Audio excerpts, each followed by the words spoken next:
ஆனா எனக்கு எப்பயுமே போலீஸ் சின்ன சந்தேகம். நான் எப்பயுமே காவல்துறை நம்பவே இல்லை.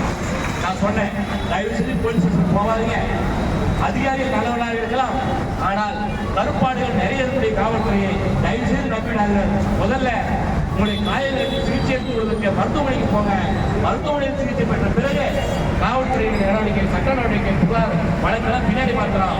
முதல்ல உங்களுடைய உடல் நலம் முக்கியம், முதல்ல மருத்துவமனைக்கு போகணும்னு சொன்னேன். ஆனா மனசு சொன்னாப்ல, நல்லவங்க, டிசி நல்லவங்க, தேசி நல்லவங்க, கமிஷனர் நல்லவங்க, அப்படி காவல்துறை சார்ந்த எல்லாத்தையுமே இந்த மனிதர் பாஸ்கர் நல்லவனையே சொன்னார், ஒருத்தரவு போய் சொல்ல. ஆனா எதிரிகள் விசாரிக்கும் அடிச்ச களவாடி பசங்க, ரவுடி விஸ்வர பையன், வடதார பையன் சொல்றான், திருநென்ற ஒரு காவல் ஆய்வாளர் 1000 ரூபாய் காசு கொடுத்தான், எப்பயாவது பிடிச்சு போட்டுவாரு.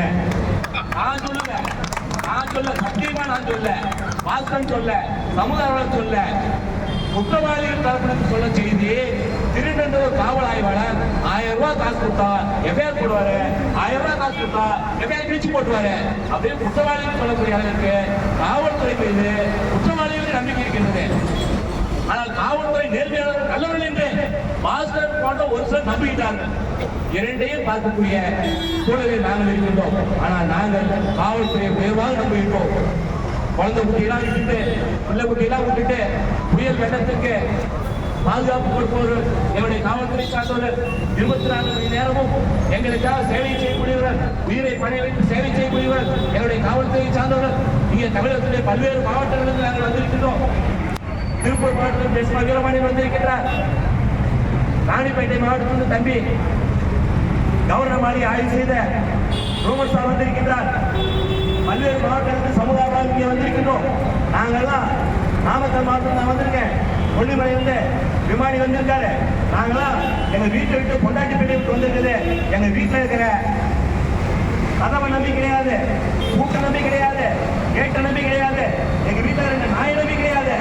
எங்கள் ஊர் காவல்துறை, எங்கள் ஊர் காவல்துறை எங்க வீட்டை பார்த்துக்கோம், என் பொண்டாட்டி பெட்டியை பார்த்துக்கோம், என் குடும்பத்தை பார்த்துக்கோம், என் ஊரை பார்த்துக்கோ நம்பிக்கையில தான் காவல்துறை கோரிக்கை வைப்பதற்காக போராட்டத்துக்கு நாங்கள் வந்திருக்கின்றோமே தவிர காவல்துறை கண்டிப்பதற்காக வரவில்லை என்பதை காவல்துறை நினைவிலே வைத்துக் கொண்டு சட்டம் ஒழுங்கை காப்பாற்றுவதற்கு, நீதியை நேர்மையை காப்பாற்றுவதற்கு காவல்துறை ஒரு 10% வேலை செய்யுங்க. மரியாதைக்குரிய வழக்கறிஞர் சதீஷ்குமார் அவர்கள் பேசுகின்றது வழக்கு சார்ந்த செய்திகளை ஆணித்தரமாக எடுத்துக்கிறார். அவர் சொன்ன பொழுது எனக்கு ஒரு செய்தி ஞாபகம் வந்தது. இந்த மகாத்மா காந்தி தேச தந்தை காந்தியடியுடைய சிலைக்கு அருகிலே உட்கார்ந்து இந்த நீதி கேட்டு போராட்டத்தை தூக்கியிருக்கின்றோம். அருமை நண்பர்களே, வாட்ஸ்அப் அடிக்கடி ஒரு ஜோக்கு வரும். மகாத்மா காந்தி வயிற்று வலி தாங்காமல், இந்தியாவின் தேச தந்தை மகாத்மா காந்தி வயிற்று வலி தாங்காமல் தன்னை தானே துப்பாக்கி வச்சுட்டு தற்கொலை செய்து கொண்டார். வாட்ஸ்அப் ஒரு ஜோக்குங்க. இந்த ஜோக்கு தான் நாம வந்துச்சு காவல்துறை கொடுத்த அறிக்கை. பாஸ்கரன் தன்னை தானே அடிச்சுட்டு ஆக்கிரமிக்கப்பட்டிருக்காரு அப்படின்னு சொல்ற மாதிரி பாஸ்கரன் ஒண்ணுமே ஆகல, பாஸ்கரன் ஒண்ணுமே ஆகல.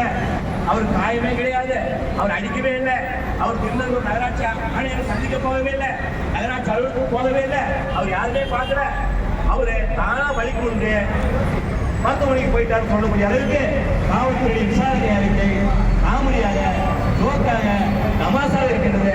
தயவு செய்து 8 பக்கம் திரைக்கதை வசனம் எழுதுறதை விட்டுட்டு உண்மையை எழுதுங்க, நியாயமா எழுதுங்க, நேர்மையா எழுதுங்க. வாங்குற சம்பளத்துக்குள்ள வேலை செய்யுங்க. ஒரு சம்பள முதலாளிகள் இந்திய குடிமக்களை நாங்கள்.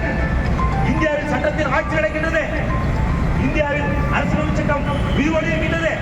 அண்ணல் அம்பேத்கர் என்று கொடுத்த அரசியலமைப்பு சட்டம் என்று பேச்சுரிமை கொடுத்திருக்கிறது, கூட்டம் கொண்டு உரிமை கொடுத்திருக்கிறது. இந்த சட்டத்தின்படி நாங்கள் பாதுகாப்பாக இருக்கின்றோம். எங்கள் காவல்துறைக்கு நாங்கள் சட்டத்தை ஒழுங்கை காப்பாற்றுவதற்காக சம்பளம் கொடுக்கின்றோம் என்று நினைத்துக் கொண்டிருக்கின்றோம். ஆனால் களவாடி பசங்களுக்கு சாதகமாக இருப்பதை நிறுத்திக் கொண்டு தயவு செய்து காவல்துறை சார்ந்தவர்கள் நீதியின் பக்கம், நேர்மையின் பக்கம் வர வேண்டும் என்கிற கோரிக்கைகளை தமிழக காவல்துறைக்கும், திருநெல்வேலி காவல்துறைக்கும், தமிழக அரசுக்கும் முன்வைப்பதோடு அருமை நண்பர்களே, அருமை நண்பர் பாஸ்கர் தாக்கப்பட்ட இந்த செய்தியை கேள்விப்பட்டவுடன் திருநெல்வேலி நகராட்சியிலே பாஸ்கர் என்னதான் பண்ணியிருக்காரு, அவர் போட்ட ஆட்சி என்ன, அவர் வச்ச கோரிக்கை மனுப்பு என்ன என்பதை தெரிந்து கொள்வதற்கு திருநெல்வேலி நகராட்சியில என்னதான் ஊழல் நடந்திருக்கு, திருநெல்வேலி ஊராட்சியில என்னதான் நல்லது செஞ்சிருக்காங்க, என்னதான் அவனை கிழிச்சிருக்காங்க பார்க்கலான்ட்டு தகவல் மனுக்களை ஒரு 300 மனுக்களை அனுப்பி விசாரித்து பார்க்கலாம் என்று தமிழ்நாடு முழுவதும் சமூக ஆர்வலர்கள், தகவல் ஆர்வலர்கள் ஆளுக்கு ஒரு பேப்பர் பேனா எடுத்து திருநெல்வேலி நகராட்சிக்கு தகவல் மனுக்களை அனுப்ப ஆரம்பித்தோம். அருமை நண்பர்களே, ஒரே வாரத்தில் 500 தாண்டியது, 750 தாண்டியது, 1000 தாண்டியது. நேற்று தினம் 1300, இன்றைக்கு 1400 ஆர்டிஎம் மனுக்கள், 1400 ஆர்டிஎம் மனுக்களை திருநெல்வேலி நகராட்சி அனுப்பியிருக்கோம். அருமை நகர்மன்ற ஊழியர்களே, நீங்க பாஸ்கர் அடிப்பட்டதை பார்க்கல, பாஸ்கர் தாக்கப்படுறதை பார்க்கல, களவாணி பசங்க பாஸ்கர் தாக்கல நீங்க வேடிக்கை பார்க்கவே இல்லை. நாங்களும் நம்புறோம். உட்காந்து எழுதுடா, எழுதுடா தம்பிங்களா, எழுதுங்க. 30 நாள்ல பதில் சொல்லணும். 30 நாள் இல்ல, 30 மாசம் பதில் சொல்ல அளவுக்கு தகவல் ஆர்வலர்கள், சமூக ஆர்வலர்கள் திருநெல்வேலி நகராட்சி அளவுக்கு ஆட்சி பண்ணிட்டாங்க. 1400 ஆட்சி. ஒரே ஒரு ஆட்சி கூட ரிப்பீட் ஆகிற ஆட்சி கிடையாது. ஒரே ஒரு கோரிக்கை மனு கூட, தகவல் மனு கூட திரும்ப சொல்லக்கூடிய ஒரே கோரிக்கை 2வது சொல்ல மனு இல்லாம வித்தியாசமான மாறுபட்ட கோரிக்கைகளை வச்சு 1400 ஃபைல்ல, 1400 ரெக்கார்ட, 1400 கோப்புகளை 62 பூசு தட்டி வெளியெடுத்து கொண்டு வருவதற்கான முயற்சியை ரமேஷ் உள்ளிட்ட சமூக ஆர்வலர்களுக்கு கையில் எடுத்திருக்கிறார்கள்.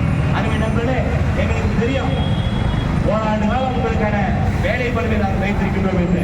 ஒரு வருஷம் உட்கார்ந்து இருந்தாலும் ஒன்றால் எழுத முடியாதவர்களுக்கு மிகப்பெரிய போராட்டம் கொடுத்திருக்கிறோம். இதற்கு பிறகு திருநெல்வேலி நகராட்சிக்கு எல்லா ரெக்கார்டையும் வாங்கி தெருவில் கொண்டு வந்து மக்கள்கிட்ட போடுறோம். ஏற்கனவே கொஞ்சம் வாங்கி வச்சிருக்கிறோம். ஒரு 1000 பக்கம் வாங்கி வச்சு பத்தாது, ஒரு 2 லட்சம் பக்கம் வரப்போகுது. திருநெல்வேலி நகராட்சி கொள்ளையடிச்ச அத்தனை பணமும் வரும்போது ஆட்சியில வெளியே பொதுமக்கள்கிட்ட கோர்ட்டு போட்டு அடுத்த முறை கண்டன ஆர்ப்பாட்டம், கோரிக்கை ஆர்ப்பாட்டம் இல்லாம தகவல் பரப்புகள் என்ன வாங்குறோம், திருநெல்வேலி நகராட்சி எல்லாத்துக்கு ஒவ்வொரு கவுன்சிலர் பையனை எவ்வளவு கொள்ளையடிச்சோம் என்பதை எல்லாம் மக்கள் மன்றத்தில், மக்களிடம் திறந்த மன்றத்தில் கொண்டு வர மக்கள்கிட்ட ஆதாரப்பூர்வமாக காட்டுறோம். இங்க பெரிய ஏரி ஒரு ஏரி இருக்கு, திருநெல்வேலி நகராட்சியில் பெரிய ஏரி ஒரு ஏரி இருக்கு. கடந்த முறை புயல் வெள்ளம் வந்தப்ப ஏரியை தண்ணி வடிக்க முயற்சி பண்ணாங்க. குடியிருப்பு பகுதியில் குட்டை மாட்டு வாரிய பகுதியில் தண்ணி முடிச்சு அந்த தண்ணியை வடிப்பதற்கு 10 நாள் மோட்டர் செட் வச்சு, பம்பு செட் வச்சு தண்ணியை வடிப்பதற்கு, வெள்ள நீரை வடிப்பதற்கு முயற்சி செய்தார்கள்.